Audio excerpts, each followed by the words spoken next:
You're listening to the Mind Over Finger podcast, episode number 67.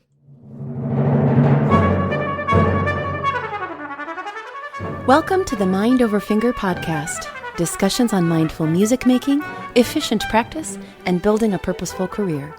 And now, your host, Dr. Renee Paul Gauthier.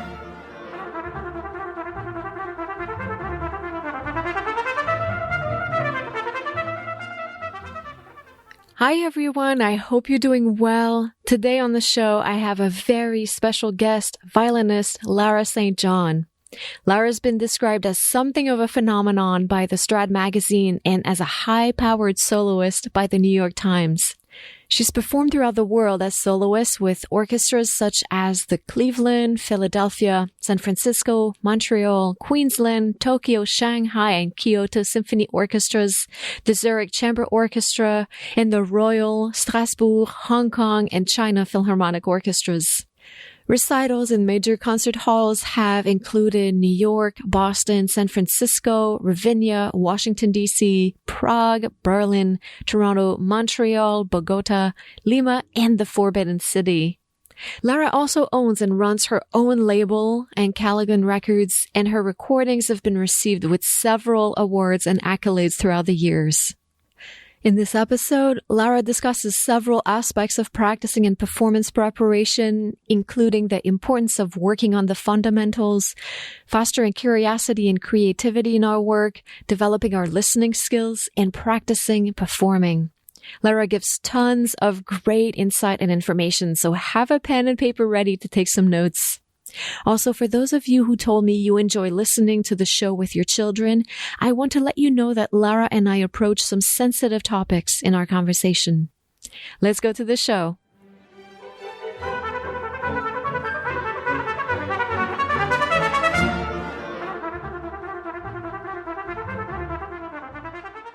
Lara St. thank you so much for being on the show. Well, thanks for having me.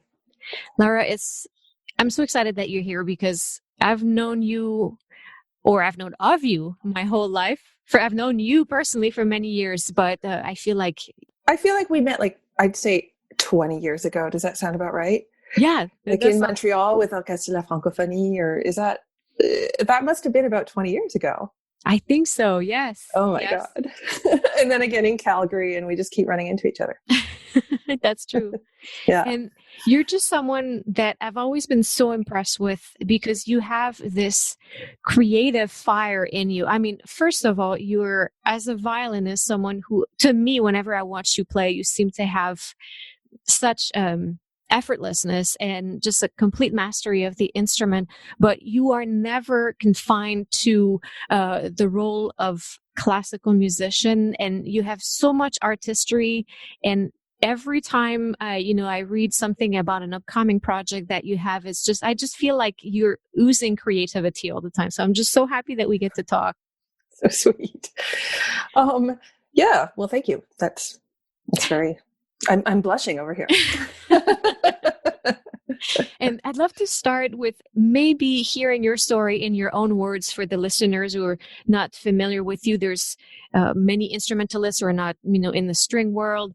Sure. And so I'd love to hear how your musical path has unfolded.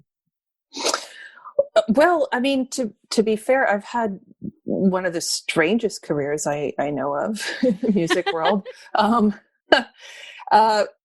When you say effortlessness, I mean, I guess I have to kind of agree, because to me, playing the violin and music is kind of like a language. I don't really think about how I do it necessarily, because the main reason is because ridiculously enough, I started when I was 2.5 years That's old. Part of you. I mean, probably sounded like a mouse, but anyway, it became the medium through which I could express myself. I mean, I could list a bunch of ridiculous things that happened. I played my first concerto when I was 4, my European debut when I was 9. I mean, I went to a well-known school in Philadelphia at 13, and, all of these things happened so young, and it all had to do with music.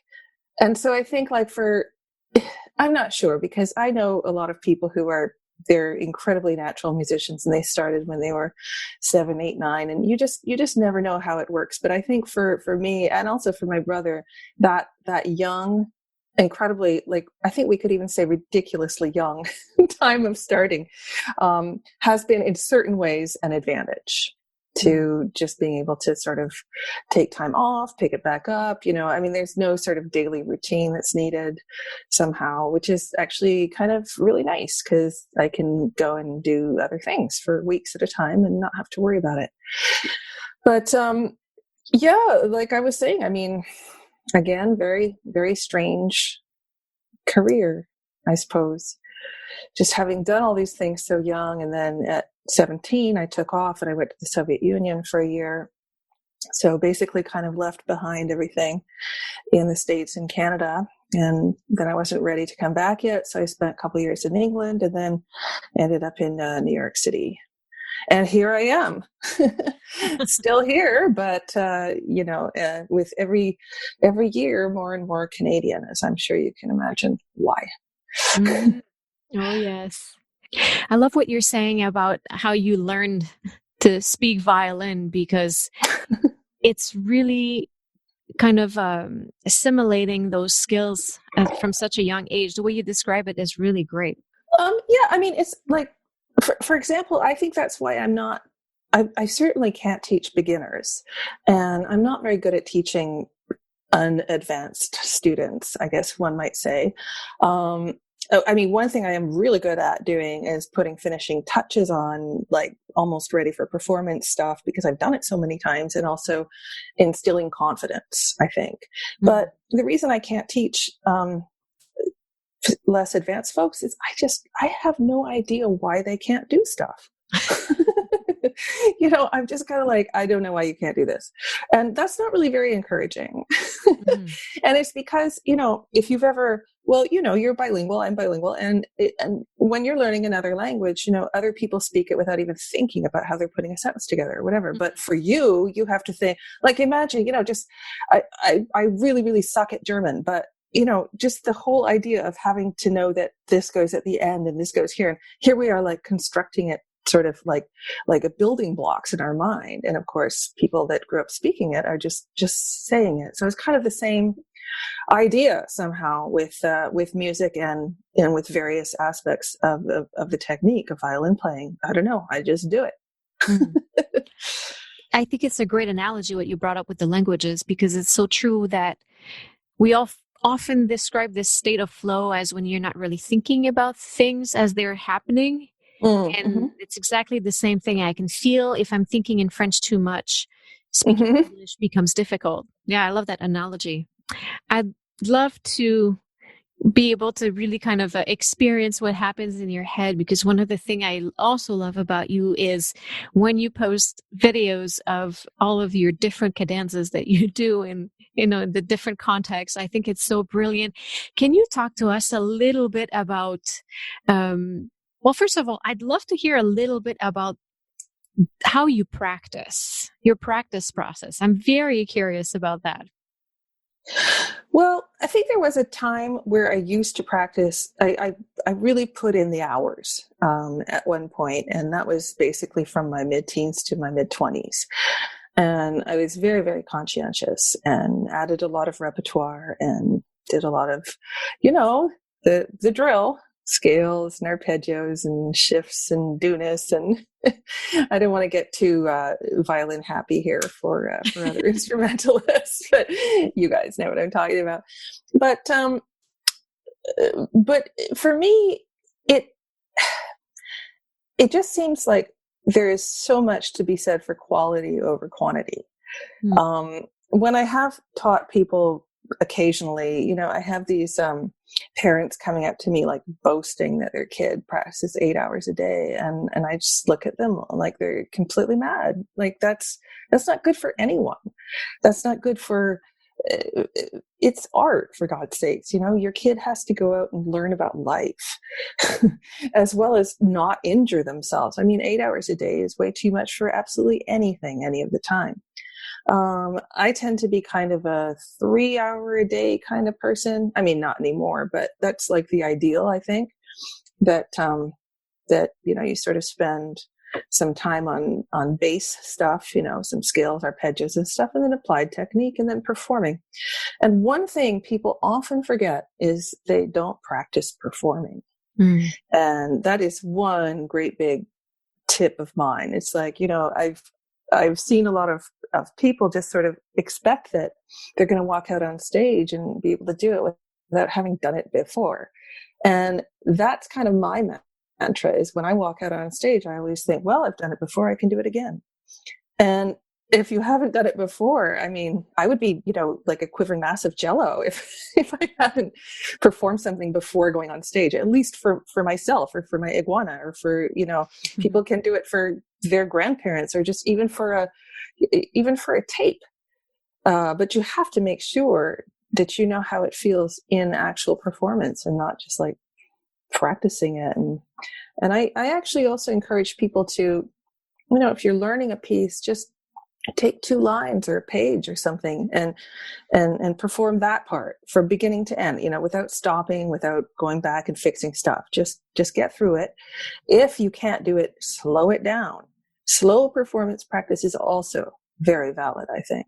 And to this day, I do a lot of that. And what happens when you reach that stage where you seem to be right now, where you have such freedom on the instrument? I love watching you perform. Actually, right before we got on the call, I was watching your Tiny Desk concert, and I hope everybody watches it. I'm going to put the link in the show notes because I think it's fabulous. But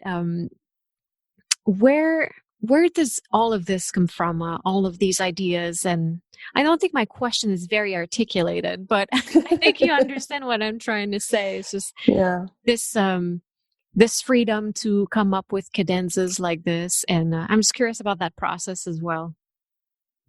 Well, you keep bringing up cadenzas. I mean, generally, if there is a cadenza written, then I mostly do that. But I always try to stick in something from the place where I am, as a little tribute to wherever it is I'm performing. So I think one of my most popular was in Tennessee, where, Tennessee Waltz is traditionally an A major, and I was doing the Mozart 5. And so I stuck that in, and I had, I don't know, maybe like 200 people come up to me afterwards and say, I didn't know Mozart wrote the Tennessee Waltz. It was so cute. And what was really adorable was like the reaction of the audience. Like, the first 4 notes, they're like, huh, what? This is really familiar. And then all of a sudden they like realize what they're hearing, and you hear this huge buzz, like just go through the audience. And it's just really fun. I've also, I did a Zigan in Argentina and stuck in a little bit of Piazzolla, like just as a tribute, I guess. But generally, I mean, Tchaikovsky's cadenzas are nice, but one can always kind of add a couple of things, and I tend to sort of klezmer up the second movement, and so it's always different every time. That's so great. And how does that start for a violinist? You're an extremely well-trained classical violinist. How does one go down this path slowly? How did you start incorporating this improvisation in your playing? Well, I guess I've always been listening to other kinds of music like throughout my life, although at various schools I've been at, that is not encouraged, which I think is a huge mistake. But, as a kid, we did old time fiddle, Ottawa Valley, Celtic fiddling, stuff like that. So I was familiar with that kind of thing. And then when I first went to Hungary, I think I was maybe 10 or 11. And I thought, oh my gosh, this is where I belong. I feel like I've been like kidnapped by a Canadian family. And I'm actually from here. Cause, just going out to the restaurants and hearing those bands play, the gypsy bands and everything, I was like, oh, this is where I need to be. And so I guess because of that, I've had like a lifelong interest in Eastern European, gypsy, Jewish folk music, from that area, which is, kind of what actually all of the Tiny Desk concert was about, was bringing some of those tunes to the concert stage. And a lot of that has to do with improv. I mean, you can't just play a Bulgarian or a gypsy piece without some knowledge of improvisation. So, there's a bit of that to it. And I don't know. I think if you have an ear and you have curiosity, that's just something that comes to you. It comes with training and trying, and also it takes a little bit of courage, because so many of us, I think, are tempted to try, but are lacking a little bit of this courage to make our voice heard. Well, I mean, yeah, it does take courage. It's kind of like diving into a lake with a little bit of ice on top of it. You either swim wildly or you sink. Mm-hmm. So I've actually put myself in some of the weirdest situations where even I'm going like, oh my God, I can't believe you're about to do this. Like, I don't know. I just sort of volunteered to do a couple of Thelonious Monk shows at one point. I was like, well, because I'm a big Monk fan. So I was like, well, I'm sure I can do this. And, I did, but it was a steep learning curve, that's for sure, because it's even if you know the tunes so well, like Monk's always got something around the corner that you don't necessarily remember. So, but I also, and this might be an interesting thing, I'm a terribly bad sight reader. I mean, it's pathetic, especially considering how much I've been through, like years at Marlborough and other places. And it was just like, I just never really learned to sight read very well. And I think because of that, like my ear's always working. And I have a not quite photographic, but a really good memory. I feel like I'm blowing my own horn here, but it's just, I think it's something that's natural somehow, is that some people are able to like visually look at stuff and just like be able to then play it. And I just can't do that. I mean, I'll read like even a Mozart sonata or something just in 4/4 with the wrong key signature, if it's in 3/4 and another key. I mean, it's really incredible. Like people are always like, oh, you're just like, that's false modesty. I'm sure you're fine. And then they hear me try to sight read and they just like back out of the room. It's not like I'm bad. And I've never actually really tried to improve because the memory is all I need in my profession, really. So, and you know how, like, I don't know if you ever had this, but people like my brother who sight reads in alto and treble clef like a concert. I'm like, why do you even bother practicing? Why don't you just sight read on stage, I mean, these people are always having like, oh, let's have a chamber music sight reading party. And I'm like, oh my God, I'd rather sit on broken glass. Like, that's just like the epitome of something horrible to me. Like so scary and so awful. And well, I mean, like anything is, if you're bad at it and people are watching you be bad at something, especially if it's not particularly funny because everybody else is good at it. So you're holding them back. And, so for me, it's just, it's like nightmarish. So always has been. I don't know why. I guess it's like a right brain, left brain thing, like you're good at one, you're bad at the other, and does it really matter if it works for your life? I'm not sure.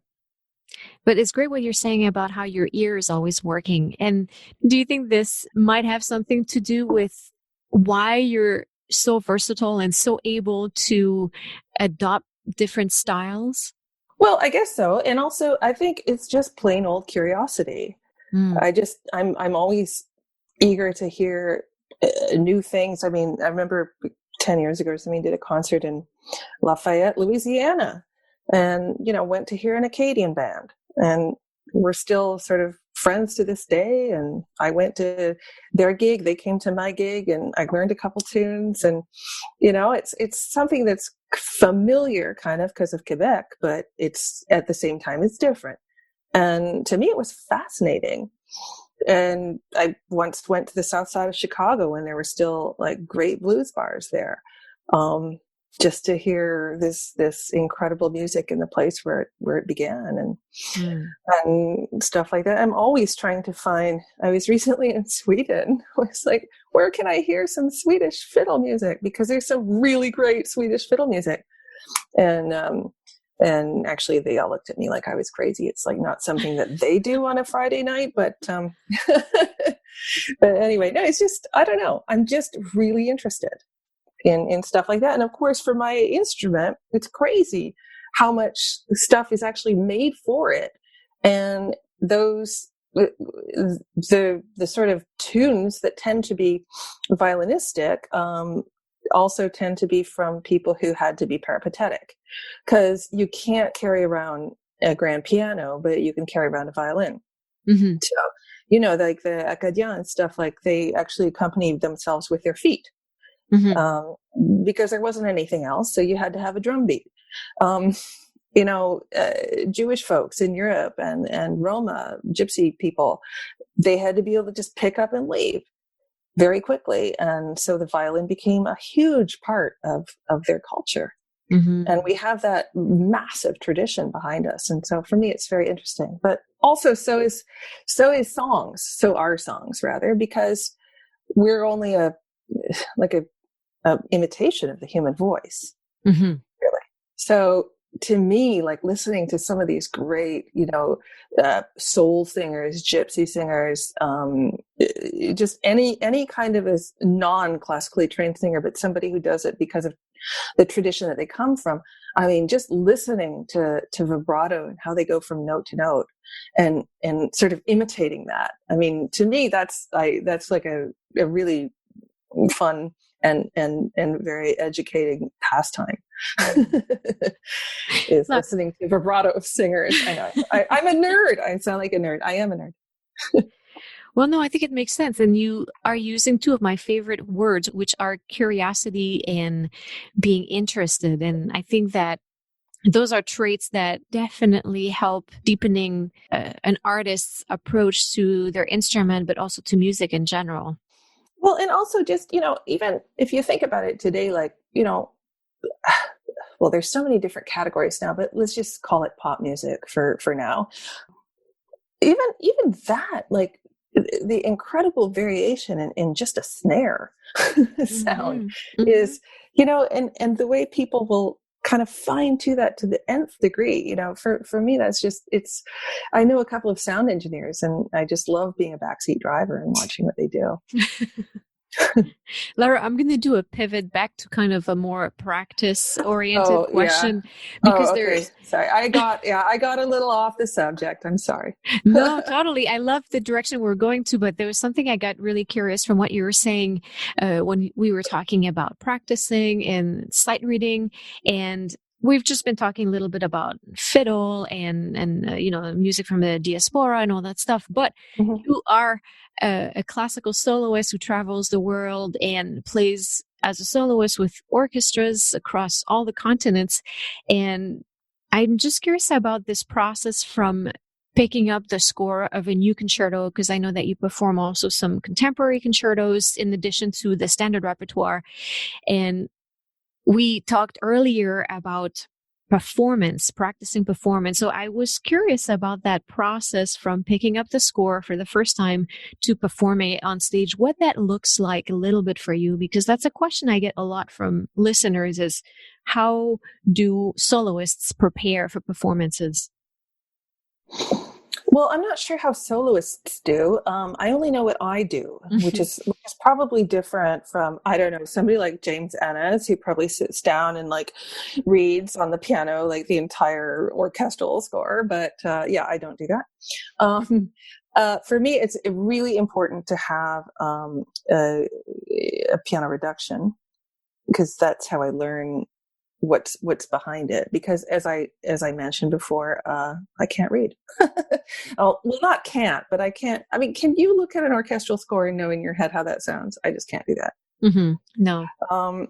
And I wish I could, but I can't. So I work a lot with piano beforehand, and then obviously I do stuff like I know which theme is in the oboe, which theme is in the clarinet, and all this sort of stuff before ever going towards organs. But right now I'm actually learning I'm using this time to learn a new concerto by Martin Kennedy, actually written for me. It's a commission. And I also have another one in the wings by Matthew Heinsohn, an Australian composer. And so for me that's just and I learn, it's really weird. I learn very, very slowly at the beginning, but then it's kind of exponential, like, because my ear gets used to it. And so then it just like, by the end, it's really fast. Mm-hmm. if you know what I mean. So the first week of working on something is going to be, I'll sound like kind of like it takes me a minute to put two notes together. Mm-hmm. Well, all right, I'm exaggerating, and then, a week later, it's just, it's in my head, it's in my ear, and off we go. Mm. So yeah, it's strange. And I don't think anybody else is like that. I mean, I think mostly people can look at music and understand it better than I can by looking. For me, it has to be intrinsic, and that doesn't happen until it's in my head all the way. Another question I get a lot, and I was very curious to ask you, is about focus in the practice room. And the big thing with me, especially as I grow older, is really finding a way to make practice enjoyable. And by that, I don't mean it's all fun and games, because we all know that it's not, but really finding a way to make practicing meaningful and, I don't want to say satisfying. I'm not finding the right word right now, but I think you know what I'm trying to say here is, what are some ways that you nurture focus and interest while you practice? Well, what I don't like is repetition for no reason. Mm-hmm. So every time I repeat something, I'll do it in a different way to make it harder. Like if it's a technical passage, for example, I'm a big believer in rhythms and different bowings, and you know the drill. Mm-hmm. And that actually can be kind of fun, I think.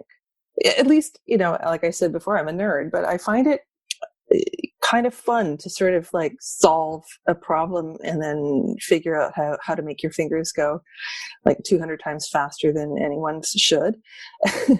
And I find that kind of, I don't know, it's therapeutic in a way to go through all the rhythms and stuff like that. I also, if I can't focus, if I'm just like off dreaming of something else, then I just put the fiddle down and stop for a while and go back to it. I mean, I think that's another, I think it's a bit of a problem. I know that in many schools it's encouraged to do like an hour at a time or something. And I don't have a brain that goes for an hour.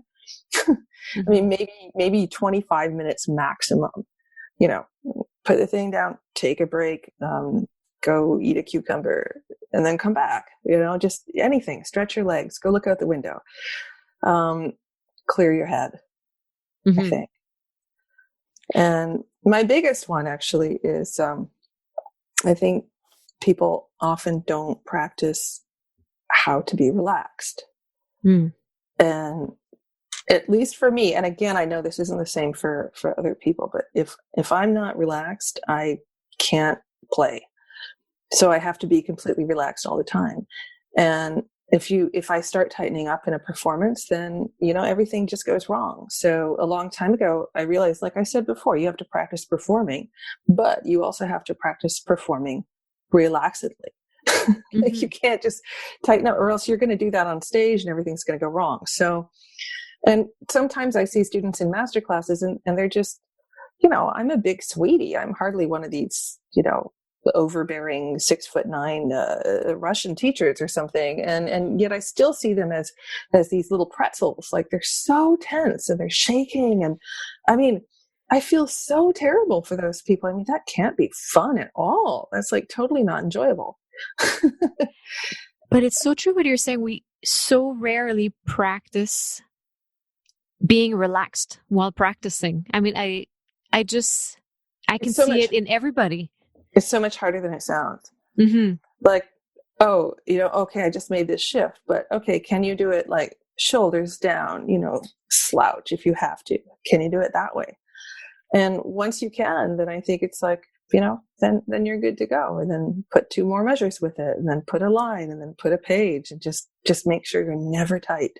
Because not only does tightness, at least for me, it creates an inability to actually hit notes, but it also, in many people, I mean, I've been lucky in my life, but it creates injury.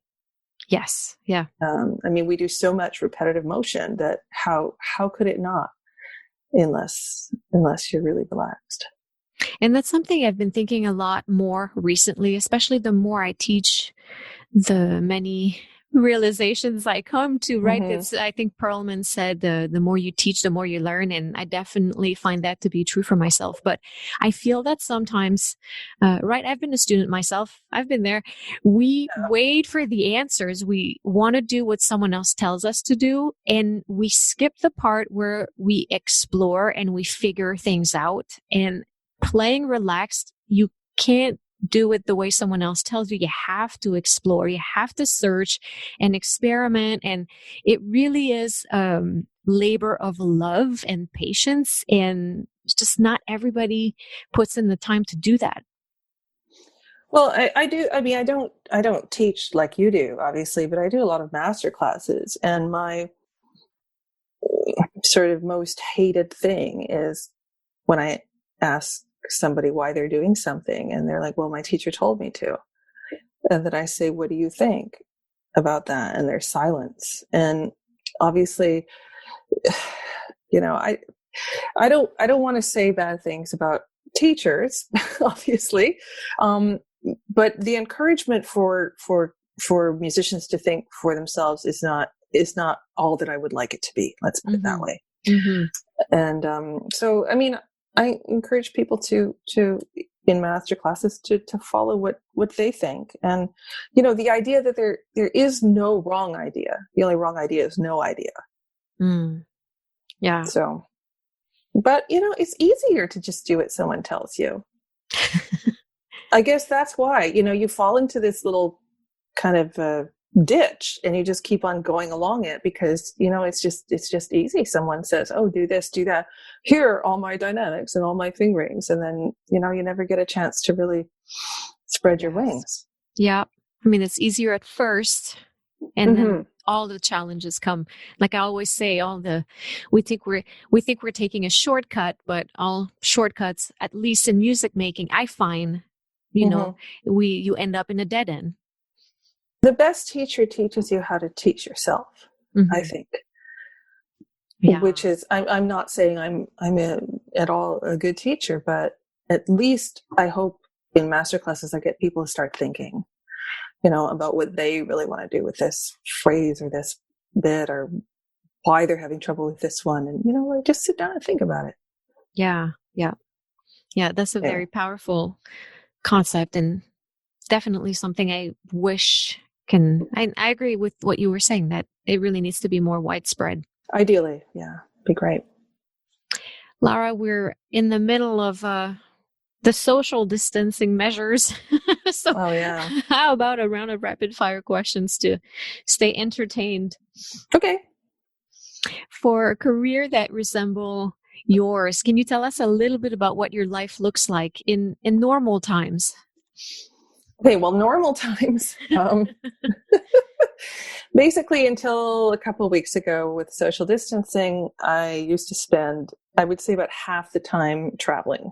Mm-hmm. So, you know, a solid half of the year, maybe a little bit more, which is great because I love going new places and meeting new people.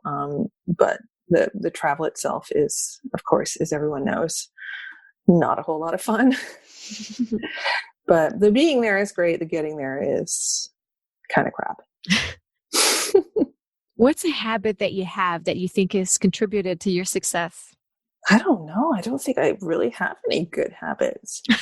I mean, well, I mentioned earlier using time for quality rather than quantity. And I think that now, especially, you know, as we get older, time seems to go faster and it becomes more and more precious. And so I don't waste even 10 seconds when I'm practicing anymore. Everything is for a purpose, never mindless. Well, that's a really excellent habit right there, I would say. I guess so, yeah. What skills do you think young musicians studying today should acquire in addition to learning to play their instruments? Well, certainly creating one's own music, even if it's just a little bit here and there, just doing a cadenza and learning how to play on the spot, meaning improvise, how to follow chords. I think that's a really, first of all, it's a great skill, and second of all, it's just really fun. Mm-hmm. to have it, and still, instead of always playing like the notes on the page or the notes that somebody else wrote for you, do your own. Mm. Well, when it's appropriate, obviously. How about a performance that stayed with you throughout the years? I had a kind of awesome moment once in Moscow. It's a bit of a story. Is it okay if I tell it, Oh, or is it too yes, long? Yeah. Okay. absolutely. Well, because I was Canadian and the only Canadian in the conservatory residence there, I was 19. I was 17, and it was still the Soviet Union. And there was this rumor about the Glenn Gould recital that had happened there, I think in 56, 57, which is that he was like this unknown Canadian pianist or whatever. And there were like 10 people in the audience. And, Russians exaggerate all the time. But everybody went to the phones, and in the intermission in the second half, people were like hanging off the rafters or whatever. As I said, they exaggerate, and I'm not sure where these phones were. But in 1956 in the Soviet Union.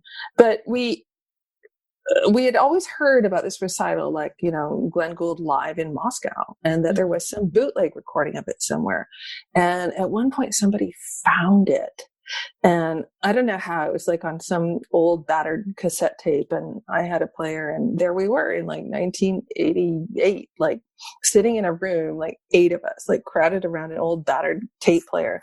And we heard him start the Art of the Fugue. And somebody was like, there's no way he can keep that up. He can't keep that up. And he did, like at this unbelievably slow tempo, live. And you heard every voice. And I think that right there was how I realized that I had been playing all of the fugues very vertically and not horizontally. And that I also had to learn to carry the themes by themselves as they went along, and to stop like chord smashing like every violinist does. Mm-hmm. And I mean, not every, but it's hard not to, because it's how they're written and whatever. But even with your mind, to just follow the tenor, the soprano, the alto, and make it into a real chorale. And that was a huge turning point for me.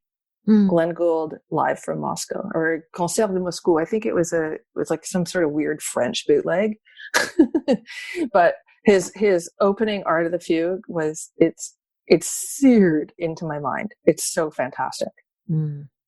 What a powerful story. I love it. It took a while. I almost feel like I want to have a moment of silence right there. I feel bad continuing with the next question. I'll send it to you. It's incredible. And if you can imagine, like, so this would be in 88, right? And like, just like still the Soviet Union, and like nobody's got anything. And just for us to have this moment, I mean, it was so poignant. So anyway.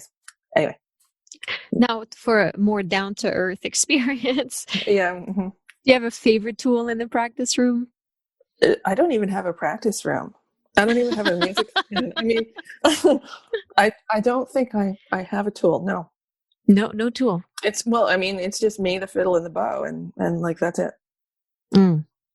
That's excellent. Sorry, I didn't answer that one very well. No tools. No, but that's excellent, because I feel that sometimes we're so eager to have the metronome, the tuner, the pencil, the Zoom H4n, the memo app, I mean, you can't see me gesturing, but I'm pointing right and left, and the notepad and the, practice chart. It's very freeing to think that there's nothing more needed than the violin and the bow and patience and focus. Well, it's definitely, I remember when the Hurricane Sandy happened, and I wasn't really concerned. I was like, well, hey, I can do this anywhere. I don't need electricity. Right. I was, however, concerned because of my Iggy. But then again, but it is kind of funny to think of like what it is we do has been being done for 400 years. So, it's like writing on a piece of paper. You can still do it. Yeah. Yes. But if you allow me a little comment here, I feel that what I really love about your playing is that when I hear you play, I know it's you. Because even if it's been done for centuries, I feel like your voice is very unique and your playing is so beautiful. So that's why I'm so excited that we have this chance to talk today. Oh, you're very sweet. Well, thanks. I've definitely had a very unique life. So maybe that's why. We were just talking a little bit before the interview, and you were telling me that you like to read. So I was wondering if you have a favorite book that you'd like to recommend to the listeners. Well, since I was a kid, I've been a Lord of the Rings girl. So much so that I never even saw the movies because I figured nothing's better than my imagination. But I still like, even though I do have, an iPad and stuff, I still like the tactile turning of the page and everything. And I don't know. Netflix has kind of cut into my reading, I have to admit. But it's still awesome to just sit down and read a book and turn the page and then turn another page. And if it's a great book, then you just don't want to stop. Yes. Lara, what's a piece of advice that was given to you and that you would like to pass on to the listeners? Oh my God. The first one that just bumped into my head was kind of funny. You know how in the practice room, we're always trying to be perfect, perfect this, perfect that. And on stage, it's never actually going to be that way because things are different live and things are different with, I don't know, even 10, 100, 1,000 people sitting there expecting you to do something. And so there's two ways of saying this. First is like, strive for perfection in the practice room and strive for inspiration on stage and not perfection. And as someone else once put it to me, well, when all else fails, just lower your standards. That's awesome. and somehow in a way, although that sounds kind of defeatist, that's actually what we do have to do when we go on stage. Like, if something squeaks, it's like, don't dwell on it, just move on. Nobody's gonna notice. Yeah. It's just like this whole perfection thing. It's like, that's not what music is about. And yes, you should strive for it, but it's never going to happen. Yeah. So don't expect it to happen and then get all upset on stage. I mean, I've seen so many young folks like just, something goes wrong and then they get angry and, start bashing or, stomping or, things like that. And I've done that too. I've gotten really frustrated and gotten angry at myself during a performance. I mean, it's been a while, obviously, but I remember it. And that's just, your expectations are too high or your striving was too low, perhaps. Anyway, there is a happy medium somehow. There is a happy medium. And I really love that answer also because there's been several times where, right, people want to know, how do you get in flow? And I'm starting to understand how I get in flow. And it's kind of related to what you were just talking about. And it's not so much that I lower my standards, but it's that... I know, that's such a bad way of putting it. It's true in a way because we need to strive for excellence when we practice, but striving too much at the performance and really wanting so fiercely to play great and impress everybody, for me, only causes tension. So if I allow myself to ease into it and I tell myself, you know what, I give you permission. I have my own permission to play the first page okay, just okay. And there's so many occasions where I would tell myself that. And when it's okay, right? If you've practiced properly, just playing it okay is still at a really high level. But because the eagerness is gone, the tension is gone, I can feel a moment. And I don't know how else to describe it, but I feel a moment where I slip into comfort on stage and then I'm free. And it's really this giving myself permission to just be okay for the first page. Well, and also you've probably practiced performing. Like you've played this through in its entirety at some other point. Oh, yes. Yes. And maybe it didn't go exactly as you wanted, but every I try to tell, because so many people don't practice performing. So I try to do the, like, an hour performance is worth 1,000 hours of practice, which is not entirely true, but I would say like 10. You know how they say a picture is worth 1,000 words? It's like, yeah, probably not 1,000 hours of practice, but it's definitely worth more than 6. Yes, because it teaches you something you can't learn. Yeah, while you're exactly. doing work, and you know, and it teaches you how you're going to feel. I mean, you know, this isn't, it's not getting a chemical compound in a lab together, you know, where nobody's looking at you and you're just doing your thing. It's you're doing this in front of people, and you're doing it to make people happy, and basically, or to give people some experience that they wouldn't have had otherwise. So if you're nervous and if you're tense and shaking, you know, the people aren't happy either. Nobody ever wants to see that in a musician or an artist or a dancer or an acrobat, for example. I mean, it's not really that far off with what we do. That's so true. Is dancing and acrobatics. I mean, yeah, we don't do incredible flips on a beam or something, but it's still a physical situation, and the physical tension from our brains and our hearts can impede what it is we want to get out there. Very well put. Very well put. Lara, you've already given us so much great insight and advice, but how about a quick actionable tip that the listeners could implement today, either in their practice room or in their musical lives? I think I already said it. Just make sure that you practice relaxed, that you never tense up. Even if it's a high shift, even if it's a whole bunch of octaves. For me, when I find myself tensing in either arm, either the left hand or the right arm, I think weight, not pressure. Weight, not pressure.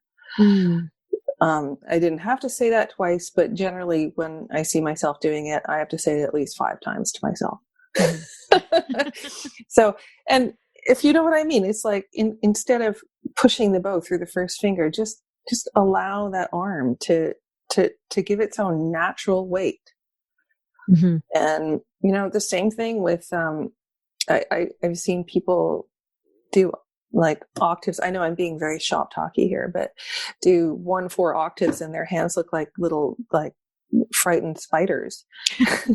and I can picture it very vividly in my head. Yeah. And, you know, it's not going to help you. It's not going to be, tensing up never helps you, I guess. And I suppose that's kind of a life hack too. You know, like everyone's always like, stay calm. And it's like, well, yeah, because if you don't, bad things happen. That's so in true. Almost every situation, if you think about it. Oh, this is great. Lara, once we're done with social distancing, what are some upcoming projects that you have? Yeah, actually very, very soon, and even during social distancing, I have a new CD coming out actually, on April 17th. Of all things. Oh, that's wonderful. Yeah. I mean, obviously the concerts around it probably will not happen, but, we called it Key of A, cause it's the Beethoven Kreutzer Sonata and the Franck Sonata with me and Matt Herskowitz. And we talked earlier a little bit about improvisation, which both Matt and I think is a bit of a lost art. And so, in the variation movement of the Beethoven, we actually do variations on the variations as they would have done in Beethoven's time. So that's one thing that kind of sets it a little bit apart from other Kreutzer sonatas. And, yeah, so that's coming out. And otherwise, you know, I also do filmmaking, and I'm doing a documentary about, abuse in music schools, because that's something that's quite close to me, since that happened to me when I was 14 at the Curtis Institute. And after a big article came out last summer about that in the Inquirer in Philadelphia, a lot of people wrote to me, and I spent actually quite a few months going around and sitting down and talking to these women on film. And so I have a lot of footage, and I just have to sit down and make that into a film. Although it's, most filmmakers are not directly associated with what it is they're filming. Mm-hmm. So for me, it was, it was hard to tell, my story firstly, and then also to hear all these other stories and to realize that it's a terrible problem in music education. So every once in a while, I just have to kind of take a break for a couple of weeks. And at the moment, I'm in a little break. But that's another thing that I will be doing, and I hope to have it finished by the end of the year. And also, I've got 2 violin concertos written for me that I commissioned that I should learn.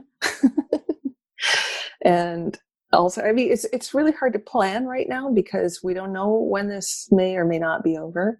Mm-hmm. So on April 15th, which is also my birthday, I'm going to be doing a little tiny solo violin recital for the Violin Channel. Just from my living room with my own little camera. I'm planning to learn a few new pieces by various composers, Melissa Dunphy and Gabriela Nafranc, and of course a little Bach, and just your average kind of solo recital from a quarantine living room.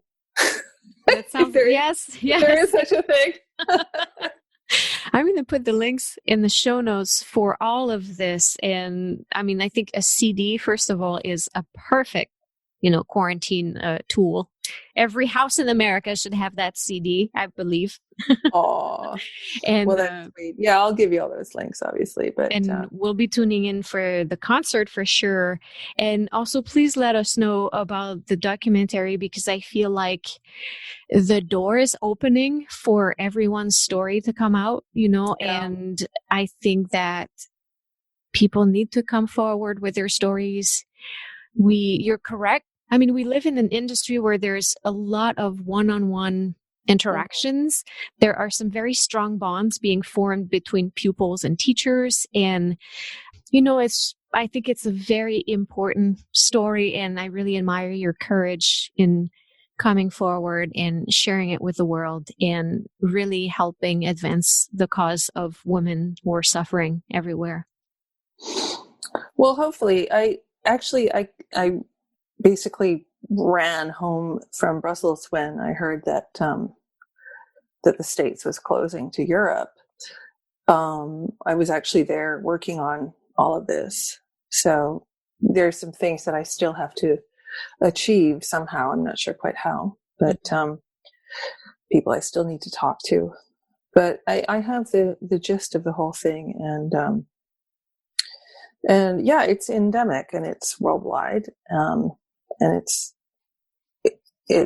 a situation of power given to people over their very vulnerable young students.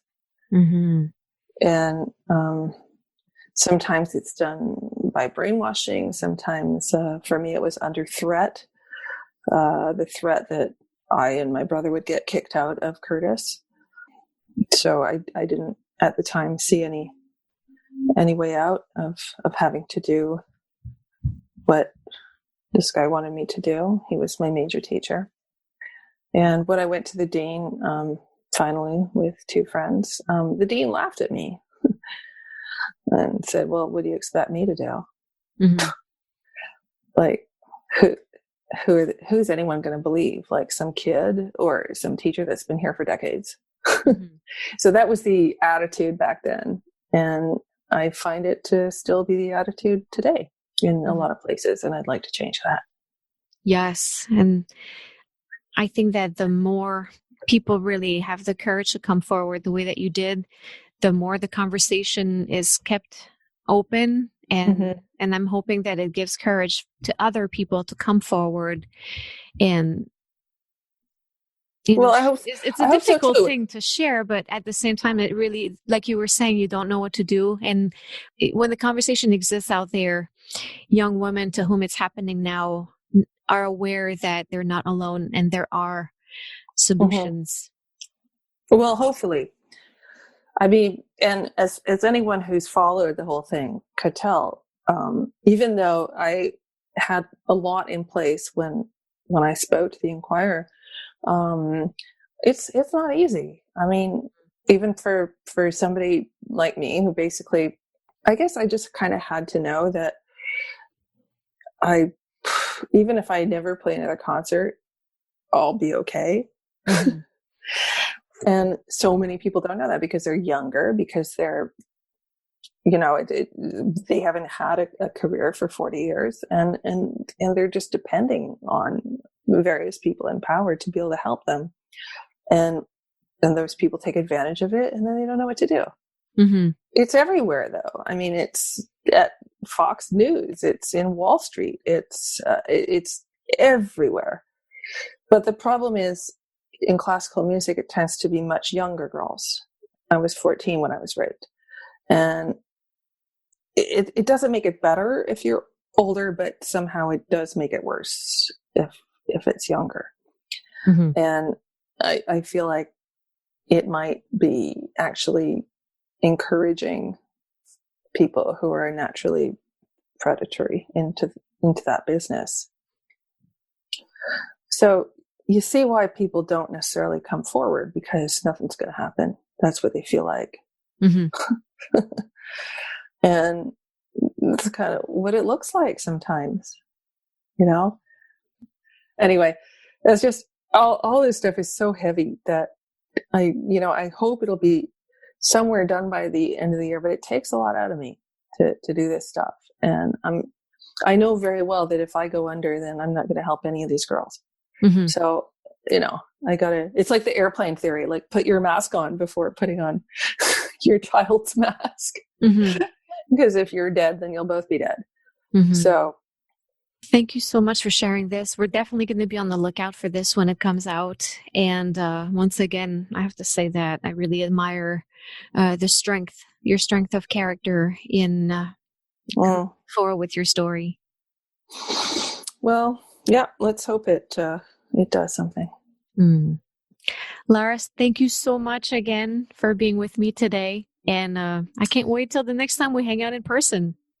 I know. Hopefully it'll be like really soon.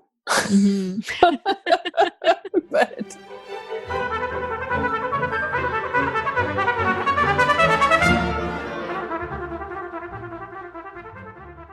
thank you guys so much for listening. I hope you enjoyed this chat with Lara St. John. I hope you walk away as inspired as I am to infuse even more thoughtfulness and creativity in my work. Lara and I would love to know what your favorite takeaways from today's conversation are. So please get in touch with us on social media or on the web. She's Lara St. John everywhere, and I am Mind Over Finger. Of course, I'm going to put all the links to find everything about Lara in the show notes, including links to her brand new album coming out in a couple of weeks. And I have some exciting things coming up for you guys very soon, including some free trainings on April 20th through the 22nd. So I invite you to visit mindoverfinger.com and sign up for my newsletter to get all the details. And when you do that, you'll also receive my free guide to a super productive practice using the metronome. Of course, that link is also in the show notes. This week I did something I hadn't done in a long time, which is read my podcast reviews on Apple Podcasts and the other varied sources where you guys are listening to the episodes. And I just want to thank you from the bottom of my heart for your kind words. It makes me so happy to read that the episodes and the conversations are bringing you inspiration and value. It really gives a meaning to everything that I do. And I'm so grateful that you're here, that you're listening, and that you took the time to write down a few kind words. I deeply appreciate it. So that's it for today. Again, thank you. and à bientôt.